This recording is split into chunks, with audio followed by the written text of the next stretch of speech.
Antes que o primeiro raio de luz atravessasse as trevas da criação, antes que a poeira da terra fosse moldada em forma humana, o amor de Deus já estava decidido. Não um amor vago. Não uma inclinação distante, mas um decreto eterno: amar um povo que ainda nem existia, amar corações que ainda bateriam em rebeldia. Essa é a realidade que George Whitefield pregava com voz ardente, fazendo multidões estremecerem. Antes de crermos, ele nos amou. Vivemos num mundo em que o amor é tratado como moeda de troca. Se você me tratar bem, eu o tratarei bem. É assim nos relacionamentos, nas amizades, até nas famílias. Mas o amor de Deus é diferente, radicalmente diferente. Ele não espera que sejamos dignos, ele não calcula se valemos a pena. Ele ama porque ele é amor. Como Whitefield declarou, Deus nos ama, não por causa de quem somos, mas apesar de quem somos. A Bíblia é categórica. Mas Deus prova o seu próprio amor para conosco pelo fato de ter Cristo morrido por nós, sendo nós ainda pecadores. Romanos 5:8. Veja o peso disso. Ele não nos amou quando melhoramos, quando corrigimos nossos erros ou quando decidimos buscá-lo. Ele nos amou no nosso pior, no fundo da nossa culpa, no auge da nossa indiferença. E esse amor não foi apenas um sentimento, foi um ato. Um ato sangrento, público, irreversível na cruz do Calvário. A cruz não é um símbolo romântico. É o altar onde a justiça e a misericórdia se encontraram. É o púlpito do céu, de onde Deus proclamou à humanidade: eu vos amei com amor eterno. Whitefield via a cruz não como um ornamento religioso, mas como a prova definitiva de que Deus age primeiro, Deus busca primeiro, Deus ama primeiro. E aqui está a urgência: compreender esse amor muda tudo. Ele não nos deixa neutros. Quem o entende de fato, não consegue permanecer o mesmo. Porque se ele me amou antes de eu sequer pensar nele, como posso responder com frieza? Como posso viver para mim mesmo? Hoje, no meio de uma geração que reduz o amor de Deus a um conforto emocional, precisamos redescobrir sua supremacia. Este amor não é um acessório à vida cristã, é o seu fundamento. E é exatamente aqui que começa a jornada para entender o que Whitefield chamava de necessidade absoluta de nascer de novo.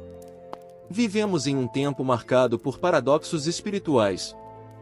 Nunca houve tanto acesso à Bíblia, a sermões, a livros cristãos, a recursos devocionais, e, ao mesmo tempo, nunca houve tanta superficialidade na fé. Igrejas se multiplicam em cada esquina. Transmissões ao vivo alcançam milhões de telas, conferências religiosas reúnem multidões, mas a pergunta que ecoa, a mesma que George Whitefield lançava no século XVIII, permanece sem resposta honesta: quantos realmente nasceram de novo? O diagnóstico é grave. Muitos confundem religiosidade com regeneração. Frequentar cultos, conhecer hinos, saber de cor alguns versículos, nada disso, por si só, é prova de novo nascimento. No entanto, para a mentalidade moderna, esses sinais exteriores são suficientes para se autodeclarar cristão. O perigo é que essa visão distorcida cria gerações inteiras de pessoas convencidas de sua salvação, mas que jamais experimentaram a obra transformadora do Espírito Santo. No tempo de Whitefield, a situação não era muito diferente. A Inglaterra e as colônias americanas estavam cheias de formalismo religioso. As igrejas anglicanas seguiam suas liturgias com precisão, mas faltava vida. O culto era muitas vezes um exercício frio, desconectado do coração. Foi nesse cenário que Whitefield, ainda jovem pregador, levantou a voz para dizer: necessário vos é nascer de novo. Ele não dizia isso como mera citação de João 3:7, mas como grito urgente, ecoando a própria voz de Cristo a Nicodemos. Hoje, 2 séculos e meio depois, ainda precisamos desse mesmo alerta. A cultura contemporânea adotou um cristianismo adaptado ao gosto do consumidor. A mensagem central da cruz é suavizada para não ofender, o pecado é renomeado como fragilidade humana. O arrependimento é trocado por autoconhecimento.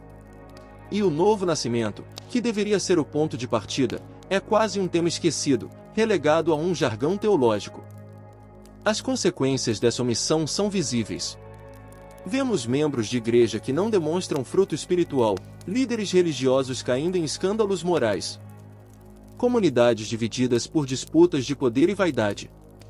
Tudo isso são sintomas de uma raiz mais profunda, a ausência da vida nova que só o Espírito Santo pode produzir. Como Wittefield advertia, sem novo nascimento, toda religião é apenas pintura sobre madeira podre. Além disso, o mundo moderno oferece inúmeras distrações que sufocam qualquer despertar espiritual. Redes sociais alimentam comparações e invejas. O ritmo frenético da vida urbana empurra as pessoas para compromissos intermináveis, deixando pouco ou nenhum espaço para reflexão espiritual. As mensagens que mais atraem audiência são aquelas que prometem soluções rápidas para problemas imediatos, em vez de tratar da condição eterna da alma. Há também uma falsa segurança baseada em experiências emocionais momentâneas. Algumas pessoas acreditam ter nascido de novo porque se emocionaram durante um cântico ou sentiram um arrepio em um culto. Mas emoção não é regeneração. Wittefield sabia disso e pregava com clareza. Vocês podem chorar ouvindo um sermão e ainda assim estar mortos em seus pecados. Outro fator preocupante é a diluição doutrinária. Muitos púlpitos evitam textos bíblicos que confrontam o pecador, preferindo mensagens motivacionais ou de autoajuda. O discurso do "Deus quer que você seja feliz" substitui o chamado bíblico para ser santo, porque eu sou santo, 1 Pedro 1:16. E sem santidade, como a própria Escritura afirma, ninguém verá o Senhor, Hebreus 12:14. O resultado é um cristianismo raso, incapaz de produzir discípulos genuínos. Comparando com a época de Wittefield, percebemos que ele enfrentava oposição não apenas do mundo secular, mas também de líderes eclesiásticos. Muitos consideravam sua ênfase no novo nascimento como algo desnecessário ou radical. Hoje, ainda há resistência. Falar sobre regeneração é confrontar a realidade de que nem todos os que se dizem cristãos o são de fato. Isso mexe com estruturas, desafia tradições e expõe falsos confortos espirituais. No entanto, a mensagem continua sendo vital. Se o problema é a ausência do novo nascimento, a solução não está em métodos de marketing, nem em programas mais atraentes, mas em retornar à pregação clara e convicta do Evangelho. Wittefield via isso com clareza: não importa quantos ouçam minhas palavras. Importa que o Espírito de Deus as grave em seus corações. A urgência também se agrava pelo contexto cultural em que vivemos. A sociedade pós-moderna rejeita verdades absolutas e promove a ideia de que cada um pode criar sua própria versão da realidade. Isso afeta diretamente a compreensão do Evangelho. Se tudo é relativo, então o chamado ao arrependimento perde sentido. Se não há padrão divino, não há necessidade de transformação. E assim, a doutrina do novo nascimento é vista como antiquada, até mesmo ofensiva. Mas a verdade bíblica não muda. Assim como Jesus disse a Nicodemos, um homem religioso, conhecedor das Escrituras, mas espiritualmente morto, ele diz hoje a cada frequentador de igreja, a cada pregador, a cada líder: em verdade te digo que se alguém não nascer de novo, não pode ver o reino de Deus. João 3:3. É uma sentença universal, que atravessa séculos e culturas. É necessário reconhecer que, sem essa nova vida, todo esforço religioso é inútil.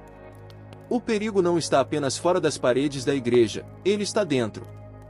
No coração não regenerado que se esconde atrás de práticas religiosas. Wittefield não pregava para os de fora apenas, ele pregava para multidões que se julgavam salvas, mas que nunca haviam passado pela obra do Espírito. Diante desse quadro, precisamos fazer as perguntas certas: quantos em nossas congregações realmente nasceram de novo? Quantos experimentaram o arrependimento profundo e a fé viva em Cristo? Quantos têm evidências visíveis de transformação, não apenas no domingo, mas no dia a dia? Essas perguntas incomodam, mas são necessárias. O próprio Wittefield enfrentava acusações de ser duro demais, alarmista demais. Mas ele preferia ser acusado de excesso de zelo a permitir que almas permanecessem enganadas. E essa deve ser também a nossa postura. Se queremos ver uma mudança real, precisamos redescobrir o Evangelho em sua essência. Não o Evangelho diluído para agradar o ouvinte, mas o Evangelho que confronta, que chama à conversão, que exige nascer de novo. Só assim veremos frutos verdadeiros, famílias restauradas, igrejas vivas e uma fé que resiste às tempestades.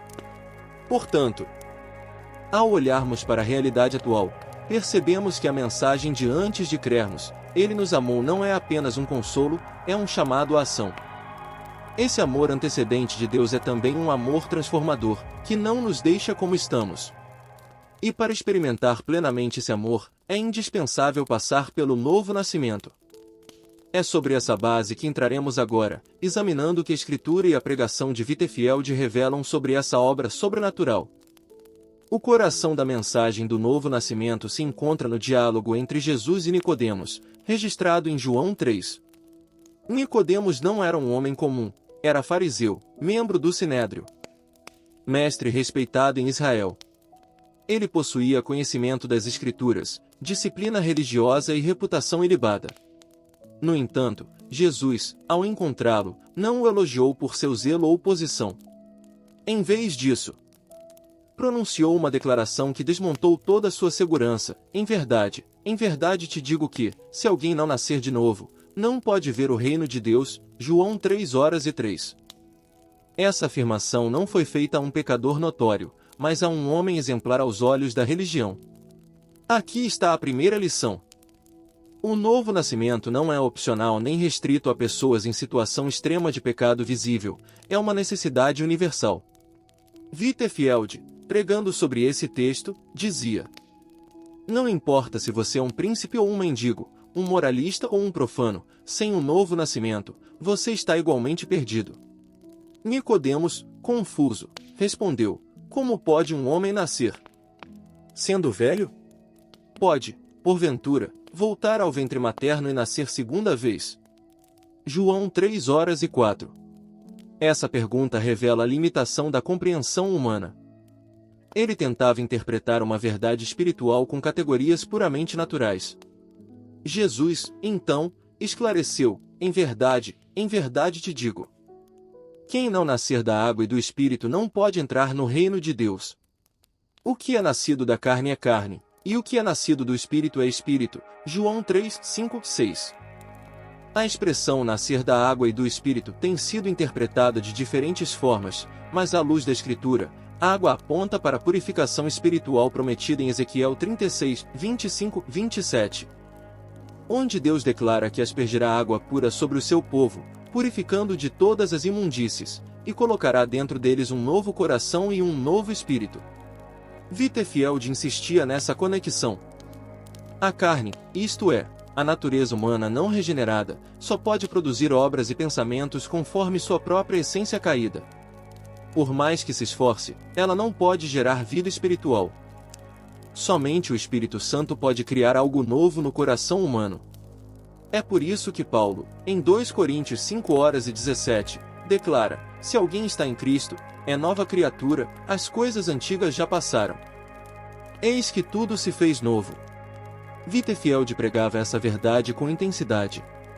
Em uma de suas mensagens, disse: vocês podem reformar seus hábitos, mudar de companhia, abandonar certos vícios, e ainda assim não ter a vida de Deus em suas almas. O novo nascimento não é polir a velha natureza, mas receber uma nova. Essa distinção é vital. Porque muitas pessoas confundem moralidade com regeneração. Mas um coração que apenas adota bons comportamentos, sem ser transformado pelo Espírito, continua morto diante de Deus. Jesus prossegue no diálogo com Nicodemos, usando a imagem do vento. O vento sopra onde quer, ouves a sua voz, mas não sabes de onde vem nem para onde vai. Assim é todo aquele que é nascido do Espírito. João 3:8. Essa analogia ilustra duas verdades. Primeiro, o novo nascimento é uma obra soberana, o Espírito age conforme sua vontade. E ninguém controla ou determina esse movimento. Segundo, é uma obra perceptível, assim como se sente o vento em seu rosto, é possível perceber os efeitos do Espírito na vida de quem nasceu de novo. Mudanças no caráter, no desejo, nas prioridades se tornam evidentes. Wittefield aplicava essa ilustração com profundidade pastoral. Ele dizia: assim como não podemos comandar o vento, não podemos produzir em nós mesmos o novo nascimento. Mas assim como sabemos que o vento passou pelas folhas que se agitam, assim também sabemos que o Espírito passou pela alma que agora ama a Deus e odeia o pecado. Para ele, a evidência de ter nascido de novo não era um registro de decisão tomada, mas a transformação contínua e real. Outro ponto essencial nesse texto é quando Jesus confronta Nicodemos: tu és mestre em Israel e não compreendes estas coisas? João 3:10. Isso mostra que o conhecimento teológico, por mais avançado que seja, não garante regeneração. É possível conhecer as letras da lei, mas não ter a vida que ela aponta. Wittefield advertia seus ouvintes de que até ministros e líderes religiosos poderiam estar espiritualmente mortos, se não tivessem passado pela obra interior do Espírito. Ao explicar a necessidade do novo nascimento, Jesus conduz a conversa para o centro do Evangelho, e, do modo como Moisés levantou a serpente no deserto, assim importa que o Filho do Homem seja levantado, para que todo o que nele crê tenha vida eterna. João 3:14-15. Aqui, ele conecta regeneração e fé. O novo nascimento não é independente da cruz. É por meio dela que o Espírito aplica a vida nova.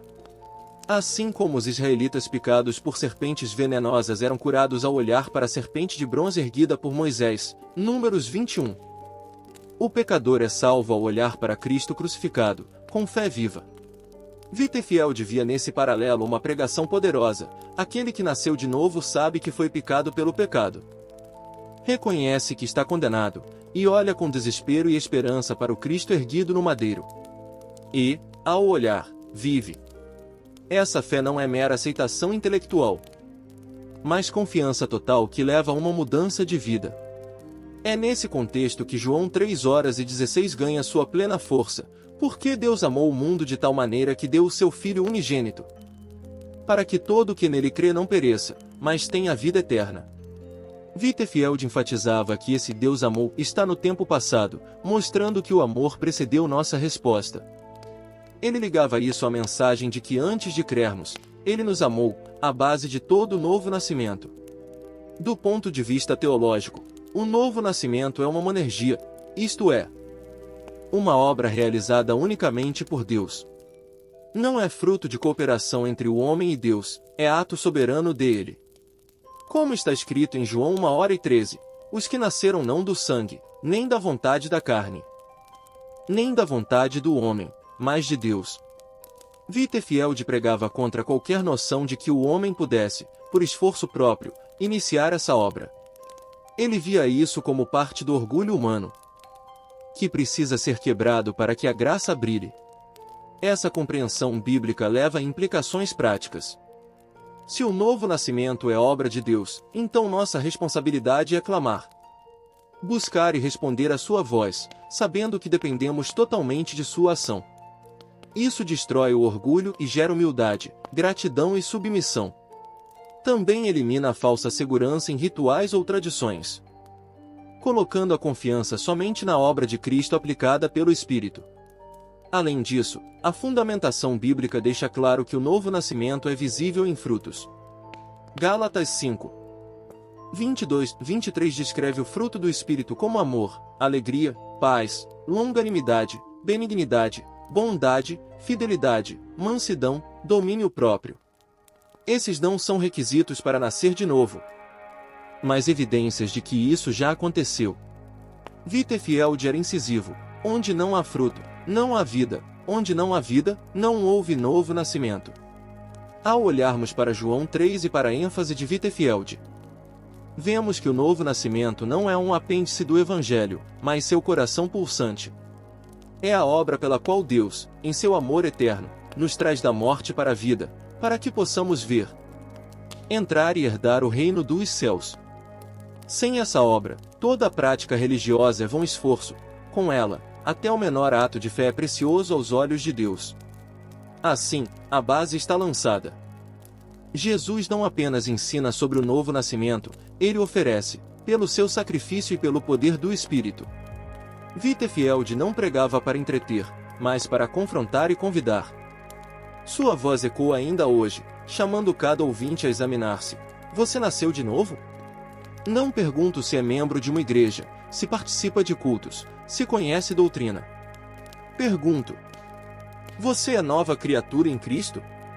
É com esse fundamento que podemos seguir para examinar, de forma prática e detalhada, os sinais que distinguem quem de fato nasceu de novo de quem apenas aparenta ter fé. É nesse ponto que entraremos agora. Avançando para os pontos centrais que Wittefield considerava indispensáveis para discernir a vida regenerada. Quando George Wittefield subia em um púlpito improvisado, fosse o tronco de uma árvore, um barril virado ou as escadas de uma praça, ele não pregava para entreter, mas para revelar. Sua mensagem sobre o novo nascimento não era uma teoria abstrata, mas uma convocação urgente a um exame profundo. Ele sabia que, sem essa obra do Espírito, nenhuma vida religiosa, por mais disciplinada que fosse, poderia agradar a Deus. E, para que ninguém permanecesse em dúvida, descrevia como essa transformação se manifesta na vida real.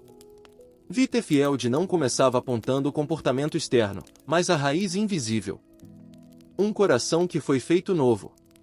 Ele comparava o coração regenerado ao solo que, depois de anos áridos, finalmente recebe chuva abundante. Onde antes havia poeira e rachaduras, agora brotam sementes que pareciam mortas. Essa imagem explicava a primeira evidência do novo nascimento, um relacionamento vivo com Deus. Antes, ele era visto como figura distante, severa, talvez até incômoda. Agora, torna-se pai amado, presença buscada, voz ouvida com atenção.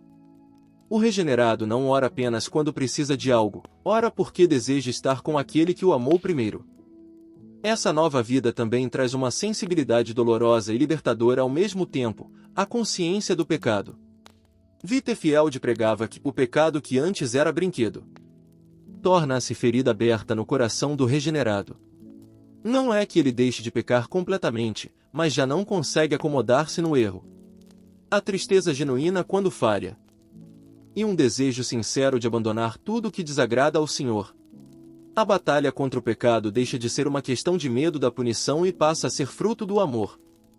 Quem nasceu de novo quer agradar a Deus. O amor, aliás, se torna a marca visível dessa nova existência. E não um amor seletivo, limitado aos que nos tratam bem.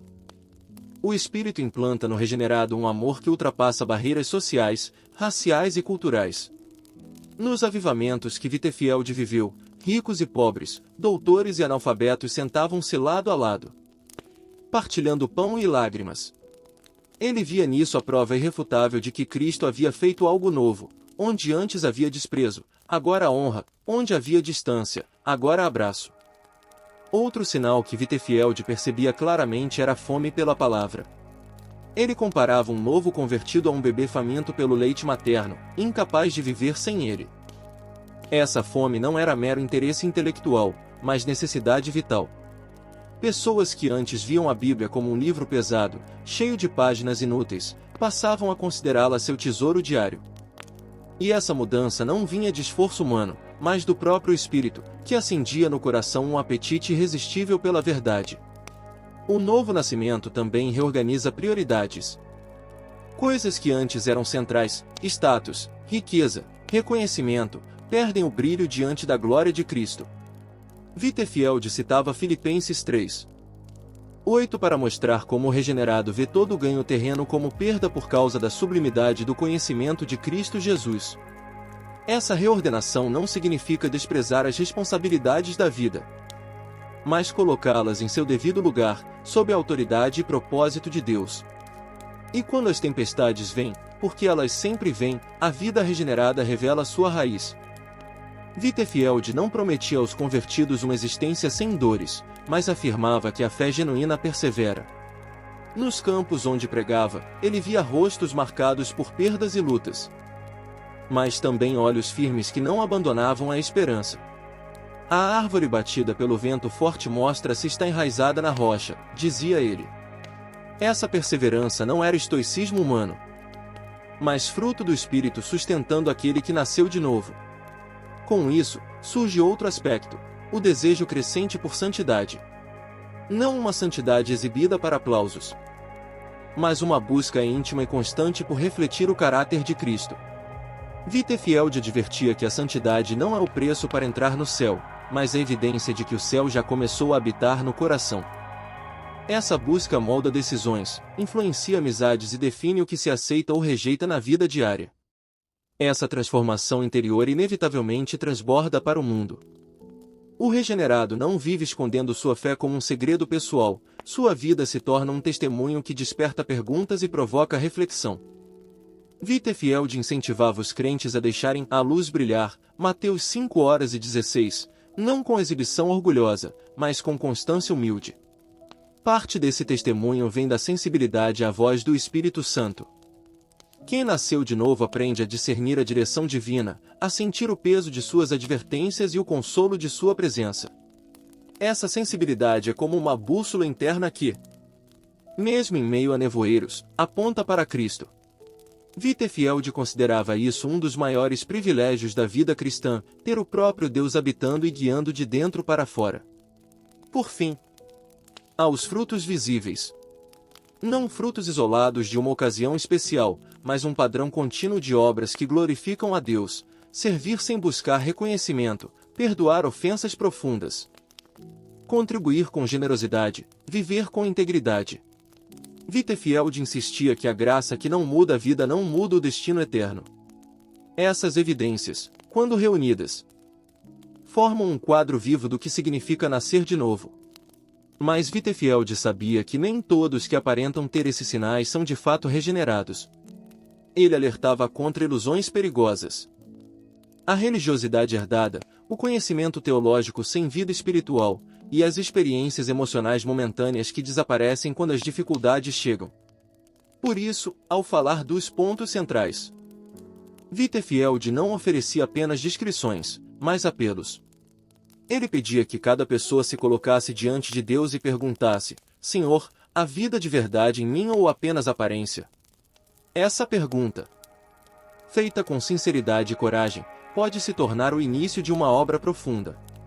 O que impressiona no ensino de Wittefield é a forma como ele conectava esses sinais à ação contínua do Espírito.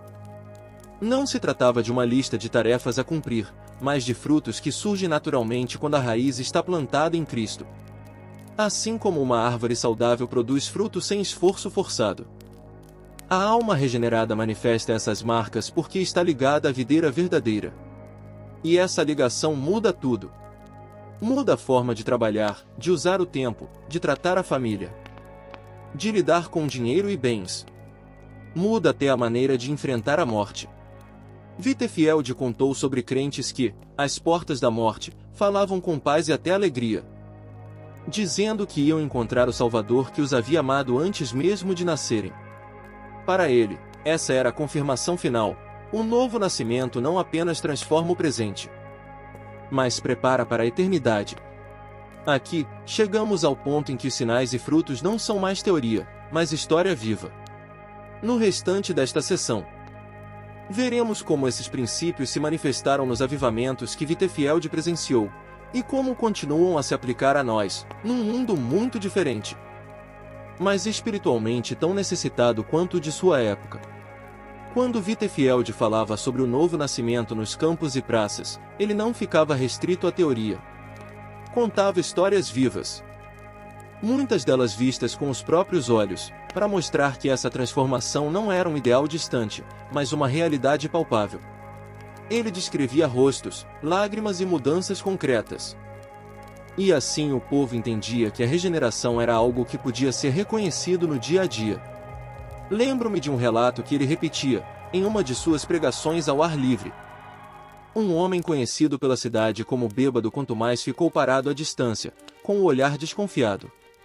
Enquanto Wittefield falava sobre o amor de Deus que antecede nossa resposta, o homem começou a tremer.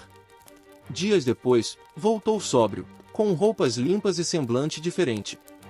Não era apenas uma decisão momentânea, semanas e meses depois. Todos notavam que ele agora trabalhava honestamente, Cuidava da família e se afastava das antigas amizades nocivas. Wittenfeld usava essa história para afirmar: onde há novo nascimento, há nova vida. Essa nova vida, no entanto, não era isenta de lutas. Wittenfeld sempre lembrava que a regeneração não remove a presença do pecado, mas altera a relação do crente com ele. O que antes era tolerado passa a ser combatido. O que antes gerava prazer culpado agora provoca tristeza. Esse conflito interno é, paradoxalmente, sinal de saúde espiritual. O cristão regenerado sente-se incomodado com aquilo que antes aceitava sem questionar, e esse incômodo leva à oração e ao arrependimento constante. A presença do Espírito Santo é o que torna essa batalha possível. Wittenfeld comparava o espírito a um hóspede real que chega a uma casa antiga. Ele começa a limpar cômodos, abrir janelas, jogar fora o lixo acumulado. Às vezes, essa limpeza é dolorosa, porque expõe sujeiras escondidas. Mas é assim que a vida nova cresce, não apenas com vitórias, mas com um processo contínuo de purificação. Nos avivamentos que viveu, Wittenfeld viu essa obra se refletir na vida comunitária. Vilas marcadas por violência e indiferença começaram a experimentar reconciliação. Famílias divididas se reuniam de novo. Comerciantes desonestos passavam a devolver o que haviam roubado. O novo nascimento produzia um impacto que ultrapassava o indivíduo e alcançava a sociedade ao redor. Ele dizia que um crente regenerado não consegue guardar para si a mudança que Cristo operou. Sua vida se torna uma carta aberta para o mundo ler. A mudança também alcançava o modo como as pessoas encaravam suas responsabilidades diárias. Wittenfeld observava que, após a regeneração, até as tarefas mais comuns ganhavam um novo significado. Um trabalhador humilde passava a ver seu ofício como serviço prestado ao Senhor. Uma dona de casa via no cuidado com a família uma oportunidade de glorificar a Deus. Essa nova perspectiva não dependia de posição social ou de instrução, mas do fato de que o coração havia sido transformado. Outro aspecto marcante era o uso do tempo e dos recursos. O regenerado passava a gastar tempo com o que edifica e a investir no que tem valor eterno. Havia um desprendimento visível em relação ao dinheiro, não porque deixasse de trabalhar ou de planejar, mas porque entendia que tudo pertencia a Deus. Contribuir para a obra do Evangelho e ajudar os necessitados deixava de ser obrigação e se tornava alegria. Wittenfeld também falava sobre a coragem que nasce dessa nova vida. Pessoas tímidas tornavam-se testemunhas ousadas.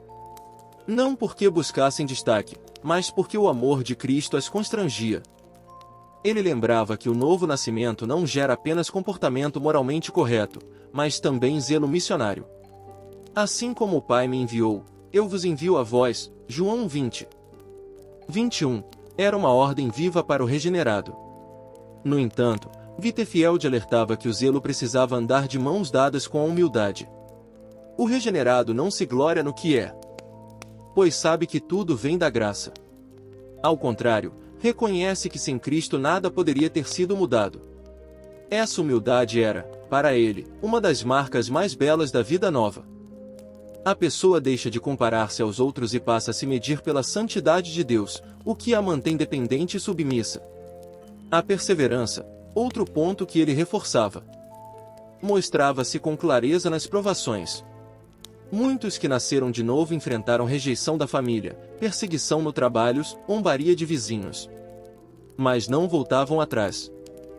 Wittenfeld via nisso a confirmação de que a obra era genuína, porque não estava baseada em circunstâncias favoráveis, e sim na raiz profunda plantada pelo Espírito. Ele também não se cansava de dizer que o novo nascimento é o início de uma jornada, não o ponto final. A santificação, esse processo de crescimento em semelhança com Cristo, é a continuação natural da regeneração. Por isso, exortava os crentes a perseverarem nos meios de graça, leitura da palavra, oração, comunhão com a igreja, participação na ceia do Senhor. Não como rituais vazios, mas como canais pelos quais Deus nutre a vida nova. Para Wittenfeld, tudo isso convergia para um ponto: a glória de Deus. O regenerado vive, trabalha, ama, serve e até sofre para que o nome de Cristo seja exaltado. Esse é o maior fruto do novo nascimento. Uma vida inteira orientada para a honra do Senhor. E, ao final, essa vida se torna um testemunho silencioso e eloquente, capaz de atrair outros para a mesma graça que um dia a transformou. Ao concluir sua exposição sobre os pontos centrais, Wittefield costumava fazer um apelo direto, quase implorando aos ouvintes que não se contentassem com menos do que a verdadeira regeneração. Ele sabia que seria mais fácil manter um discurso agradável e popular, mas não estava disposto a trocar a verdade por aplausos. Prefiro que me acusem de dureza hoje, dizia, do que ouvir no último dia que permaneci em silêncio enquanto almas caminhavam para a perdição. Essa postura firme, unida a um coração pastoral, fez com que sua mensagem permanecesse relevante. Porque o problema que ele enfrentava não era exclusivo do século XVIII, ainda hoje, igrejas estão cheias de pessoas que confundem religião com vida nova. E ainda hoje, o mundo precisa ver o testemunho vivo de homens e mulheres regenerados. O desafio para nós é o mesmo que Wittefield lançava: olhar para dentro. Não com o olhar complacente que se satisfaz com aparências, mas com a honestidade de quem deseja a verdade a qualquer custo. O novo nascimento não é opcional, nem negociável. É a porta de entrada para o reino de Deus. E quando essa porta se abre, tudo muda. O passado é perdoado, o presente é transformado e o futuro é garantido. Essa é a promessa que Wittefield proclamava com convicção inabalável, e essa é a promessa que ainda ecoa para todos que têm ouvidos para ouvir: necessário vos é nascer de novo. Se a mensagem do novo nascimento é gloriosa em sua promessa, também é solene em seu alerta. Jesus não deixou margem para interpretações alternativas. Quem não nascer de novo não pode ver o reino de Deus, João 3:3. Essa afirmação não é metáfora poética, mas sentença definitiva. George Wittefield entendia que, assim como é vital descrever a beleza da vida regenerada, é igualmente necessário expor o perigo mortal de permanecer sem essa obra do Espírito. A primeira e mais terrível consequência de não nascer de novo é a exclusão do reino de Deus. Não importa a frequência aos cultos, o conhecimento bíblico, a moralidade exemplar ou a generosidade para com os pobres, sem regeneração, a porta permanece fechada. Wittefield era enfático: você pode ser respeitado na terra e ainda ser um estranho no céu. Essa exclusão não é capricho divino, é o resultado inevitável de um coração não transformado, incapaz de desfrutar da presença santa de Deus. Outra consequência é viver escravizado ao pecado. Sem o novo nascimento, o ser humano permanece sob o domínio da carne, mesmo que tente disfarçar com boas obras. A natureza caída busca sua própria glória, não a de Deus. E isso se manifesta em orgulho, egoísmo e rebeldia. Wittefield dizia que o pecado, para o não regenerado, é como corrente invisível: ele pode se mover livremente em algumas direções, mas sempre dentro dos limites impostos pela escravidão espiritual. Há também a realidade da cegueira espiritual. Sem a vida nova, a pessoa pode ouvir a pregação mais clara e ainda assim não entender seu valor, pode ler a Bíblia e não sentir seu poder, pode ver a obra de Deus na vida de outros e não desejar o mesmo para si. Wittefield comparava essa cegueira a caminhar por um campo florido à noite: as flores estão lá, mas sem luz não se pode perceber sua beleza ou seu perfume. As consequências não se limitam à eternidade, elas afetam o presente. Quem não nasceu de novo vive uma religião desgastante, marcada por esforço humano sem o poder do Espírito. Há serviço, mas sem alegria; obediência, mas sem amor; rituais, mas sem vida. Essa condição produz frustração e, muitas vezes, hipocrisia, uma fachada de piedade que esconde um coração árido. Wittefield recorria frequentemente à parábola das 10 virgens, Mateus 25:1-13, para ilustrar essa realidade. Todas pareciam preparadas, todas tinham lâmpadas, todas aguardavam um noivo.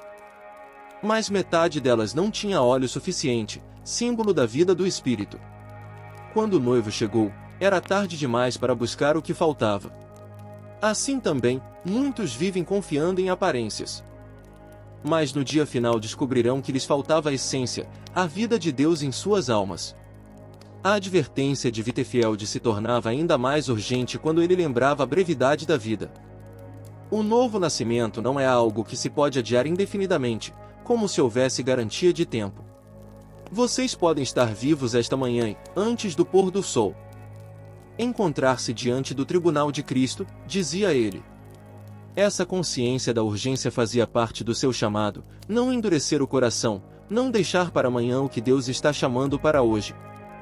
Há também as consequências sociais e familiares. Um coração não regenerado tende a reproduzir padrões de egoísmo e injustiça que afetam gerações. Falta perdão, sobra amargura. Falta humildade. Sobra orgulho. Falta amor verdadeiro, sobra interesse próprio. Wittefield acreditava que a regeneração não apenas salva o indivíduo, mas restaura relacionamentos, muda lares e influencia comunidades. Por isso, a ausência dessa obra resulta em ambientes onde a desconfiança e o conflito prevalecem. Para ilustrar, ele contava histórias reais de pessoas que, por resistirem à voz de Deus, viram seus corações se tornar cada vez mais duros. Um comerciante, por exemplo, assistia às pregações de Wittefield e sentia-se tocado, mas sempre adiava a decisão de se render a Cristo. Com o tempo, aquela sensibilidade desapareceu. Wittefield dizia que, assim como o ferro exposto ao fogo fica maleável, mas endurece se afastado do calor, assim também o coração que rejeita repetidamente o convite de Deus se torna mais resistente à graça.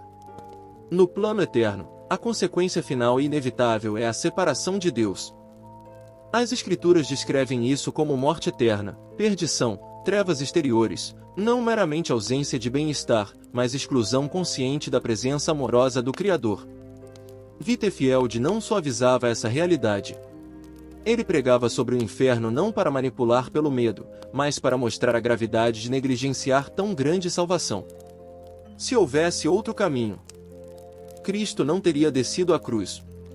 A necessidade do novo nascimento é provada pelo preço que ele pagou. Essa clareza fazia com que alguns considerassem Wittefield duro demais. Mas ele estava disposto a suportar críticas para que nenhum ouvinte permanecesse enganado. Ele acreditava que advertir sobre o perigo era tão necessário quanto anunciar a boa notícia. Assim como um médico alerta sobre uma doença grave antes de oferecer a cura, o pregador fiel expõe o estado do coração antes de apontar para Cristo. No entanto, Wittefield também reconhecia que a advertência, para ser eficaz, precisava ser acompanhada de esperança. Ele lembrava aos ouvintes que, embora as consequências da falta de regeneração sejam sérias e reais, a porta da graça está aberta enquanto há vida. Hoje, se ouvirdes a sua voz, não endureçais o vosso coração. Hebreus 3:15. Essa era a oportunidade de passar da morte para a vida, das trevas para a luz, da condenação para a justificação. Ele insistia que ninguém precisava permanecer no estado de perigo. O mesmo Deus que exige o novo nascimento oferece gratuitamente essa transformação por meio de Cristo. Não há pecado grande demais, nem história manchada demais, que o sangue de Jesus não possa lavar. Wittefield via nessa oferta o brilho da misericórdia divina, o juiz santo que poderia condenar escória e oferecer vida eterna a quem se volta para ele. Mas a recusa persistente a essa oferta agrava ainda mais a responsabilidade. Jesus disse em João 3:19, a condenação é esta, a luz veio ao mundo, e os homens amaram mais as trevas do que a luz, porque as suas obras eram más. Negligenciar o novo nascimento não é apenas ignorância, é a escolha deliberada de permanecer longe de Deus. Wittefield alertava que, quanto mais luz se recebe, mais grave é rejeitá-la. A advertência, portanto, não era um recurso retórico, mas parte integrante da mensagem. Sem ela, o Evangelho ficaria incompleto. É preciso entender o que está em jogo para valorizar o que Deus oferece. Assim como o marinheiro em alto mar só valoriza um bote salva-vidas quando percebe que o navio está afundando, assim também o pecador só se apega a Cristo quando compreende o perigo de permanecer sem ele. Wittefield concluía essas advertências com apelos sinceros, muitas vezes com a voz embargada. Não saia deste lugar como entrou. Não se contente com uma religião de aparência. Clame a Deus agora, onde está, para que ele gere vida nova em você. Ele sabia que poderia semear a palavra. Mas era o Espírito quem produzia o novo nascimento. Ainda assim, chamava a cada ouvinte a responsabilidade de responder ao convite divino. Essa responsabilidade é nossa também. Ler ou ouvir sobre o novo nascimento e permanecer indiferente é se colocar entre aqueles que veem a luz e escolhem fechar os olhos. A advertência de Wittefield atravessa os séculos para dizer que não há neutralidade diante dessa mensagem, ou se nasce de novo e se entra no reino, ou se permanece morto e separado de Deus. Portanto, que essas palavras não sejam recebidas como mero discurso religioso, mas como o eco da própria voz de Cristo, que ainda diz: necessário vos é nascer de novo. Hoje é o dia de salvação. Amanhã pode ser tarde demais. Que ninguém aqui se engane achando que há outro caminho ou que haverá outra oportunidade. A eternidade está diante de nós, e a decisão não pode ser adiada. Chegamos ao momento em que não basta apenas compreender intelectualmente o que é o novo nascimento ou reconhecer a gravidade de negligenciá-lo. Agora, a mensagem se torna pessoal, intransferível. É o instante em que cada um precisa decidir como responderá à voz de Deus. George Wittefield, ao chegar a esse ponto em suas pregações, baixava o tom, fitava os rostos à sua frente. Com uma mistura de ternura e urgência, convidava: não espere outro sermão. Não espere outro dia. Hoje é o tempo aceitável. Hoje é o dia da salvação. O convite ao novo nascimento começa com um chamado ao arrependimento. Não um arrependimento superficial, motivado apenas pelo medo das consequências, mas uma mudança profunda de mente e coração. Significa reconhecer quem somos diante de Deus, pecadores que, por natureza, se afastaram dele, mas que, pela graça, podem ser reconciliados. Wittefield descrevia o arrependimento como dar as costas ao pecado e voltar o rosto para Cristo. Esse movimento interior é acompanhado por confissão sincera, quebrantamento e desejo de viver de modo que agrade ao Senhor. Mas o arrependimento, por si só, não é suficiente. É necessário fé viva em Jesus Cristo. Não fé como mera crença de que ele existiu, mas confiança absoluta em sua obra na cruz e em sua ressurreição. Fé que se lança nos braços dele como único refúgio, abandonando qualquer esperança na própria justiça. Wittefield dizia: fé é estender a mão vazia para receber o presente que Deus oferece gratuitamente em seu Filho. É a resposta de quem entendeu que não pode se salvar, mas que confia plenamente no Salvador. Esse convite é para todos, mas não para ser aceito de qualquer maneira. Wittefield alertava que responder ao chamado de Cristo implica rendição total. Não é possível nascer de novo e continuar vivendo sob o comando do velho eu. É entregar o controle da vida a Jesus, permitir que ele dirija cada passo, cada decisão, cada plano. Isso significa abrir mão de pecados acariciados, de ambições egoístas e de hábitos que não glorificam a Deus. Para muitos, essa entrega parece custosa demais. Mas Wittefield lembrava que qualquer coisa deixada por amor a Cristo é perda temporária que resulta em ganho eterno. Ele citava Marcos 8:36. Que adianta ao homem ganhar o mundo inteiro e perder a sua alma? O novo nascimento pode exigir reconciliação com pessoas, restituição de injustiças, mudança de prioridades e até enfrentamento de oposição, mas tudo isso empalidece diante da alegria de estar em paz com Deus. Responder ao convite também significa buscar os meios pelos quais Deus fortalece a vida nova. A palavra de Deus precisa tornar-se alimento diário, a oração, respiração constante. A comunhão com outros crentes, fonte de encorajamento e correção. Wittefield encorajava os convertidos a não tentarem viver a fé isoladamente, pois sabia que o fogo de uma brasa se apaga quando separada das demais. Ele também enfatizava que o novo nascimento não é fim, mas início. É a porta de entrada para uma jornada de crescimento e frutificação. Por isso, o convite à resposta inclui disposição para caminhar com perseverança. Virão dias de alegria e dias de luta. Mas o regenerado segue adiante, apoiado na promessa de Filipenses 1:6, aquele que começou boa obra em vós há de completá-la até ao dia de Cristo Jesus. Ao estender esse convite, Wittefield falava tanto àqueles que sabiam não ter nascido de novo quanto aos que tinham dúvidas. Para os primeiros, dizia, não se iludam com aparências ou tradições. Sem a vida de Deus em vocês, tudo mais é vão.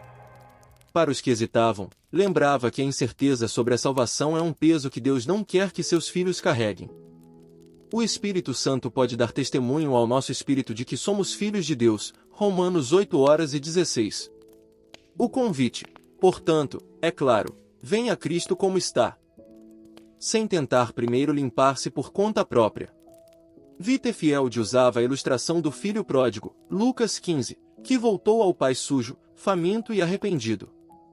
O pai não o mandou tomar banho antes de abraçá-lo, correu ao seu encontro, vestiu-o e celebrou seu retorno. Assim também Deus recebe todo aquele que se volta para ele com fé e arrependimento, pronto para começar uma nova vida. Mas Wittefield também advertia que rejeitar ou adiar a resposta é, por si só, uma escolha. A cada vez que alguém ouve o Evangelho e permanece indiferente, o coração corre o risco de se endurecer mais. O convite de hoje pode não estar disponível amanhã. Ele lembrava de provérbios como de Salmos 95, 7 e 8, hoje, se ouvirdes a sua voz, não endureçais o vosso coração. Responder a esse chamado não exige palavras elaboradas, mas sinceridade. Pode ser uma oração simples, como, Senhor, reconheço que preciso nascer de novo. Perdoa meus pecados, muda meu coração, dá-me teu espírito e faz de mim uma nova criatura. O importante não é a eloquência, mas a verdade no íntimo. E quando alguém aceita esse convite? A festa no céu. Wittefield lembrava que, segundo Lucas 15:10, há alegria diante dos anjos de Deus por um pecador que se arrepende. Essa alegria celestial é reflexo do amor de Deus, que se alegra em conceder vida onde havia morte, luz onde havia trevas. Assim, este é o momento de decisão. Não para impressionar quem está ao redor, mas para reconciliar-se com o Deus que criou você, que enviou seu Filho para morrer em seu lugar e que deseja dar-lhe vida nova. É a hora de dizer sim àquele que já disse sim a você na cruz. O convite de Wittefield, embora ecoe do século XVIII, continua atual. Ele não aponta para si mesmo, nem para uma igreja, mas para Cristo. É a Ele que você precisa vir. É dele que vem a vida nova. E é com Ele que você caminhará até o fim. Hoje, as mesmas palavras podem ser repetidas, não como fórmula, mas como clamor sincero, necessário vos é nascer de novo. Não adie, não negocie, não se distraia. O Rei está chamando. Abra o coração. Receba-o pela fé e experimente a transformação que só o Espírito pode operar. Chegamos ao fim desta mensagem, mas não ao fim do chamado que ela carrega. Ao longo desta jornada, vimos que o novo nascimento não é uma opção para alguns mais devotos, nem um acréscimo para uma vida religiosa já estruturada. É a porta única de entrada no reino de Deus. Jesus afirmou isso a Nicodemos, e através das Escrituras, afirma a nós, necessário vos é nascer de novo. George Wittefield viveu e pregou com base nessa verdade inegociável. Ele não suavizou as palavras de Cristo para agradar, nem adaptou a mensagem para se tornar mais popular. Preferiu a fidelidade à conveniência. Porque sabia que nada é mais trágico do que viver e morrer sem experimentar a obra regeneradora do Espírito. Relembramos que nascer de novo é obra soberana de Deus, fruto do seu amor que nos alcança antes mesmo de pensarmos em Ele. É receber um novo coração, novos afetos, novas prioridades.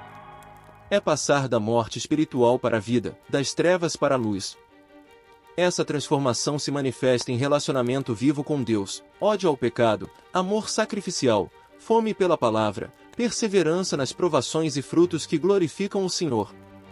Também vimos as consequências de permanecer sem essa vida nova: exclusão do reino, escravidão ao pecado, cegueira espiritual, vazio religioso e, finalmente, separação eterna de Deus.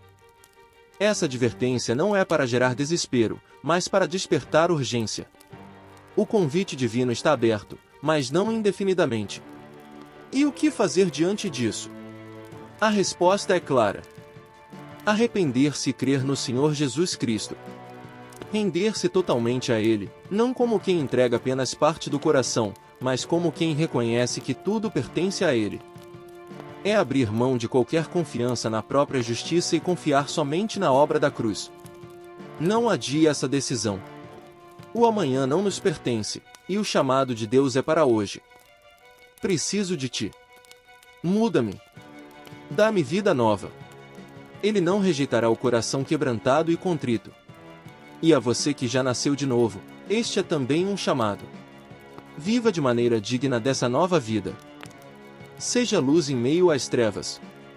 Compartilhe a mensagem. Há muitos que ainda não conhecem a Cristo e que, sem o novo nascimento, estão perdidos.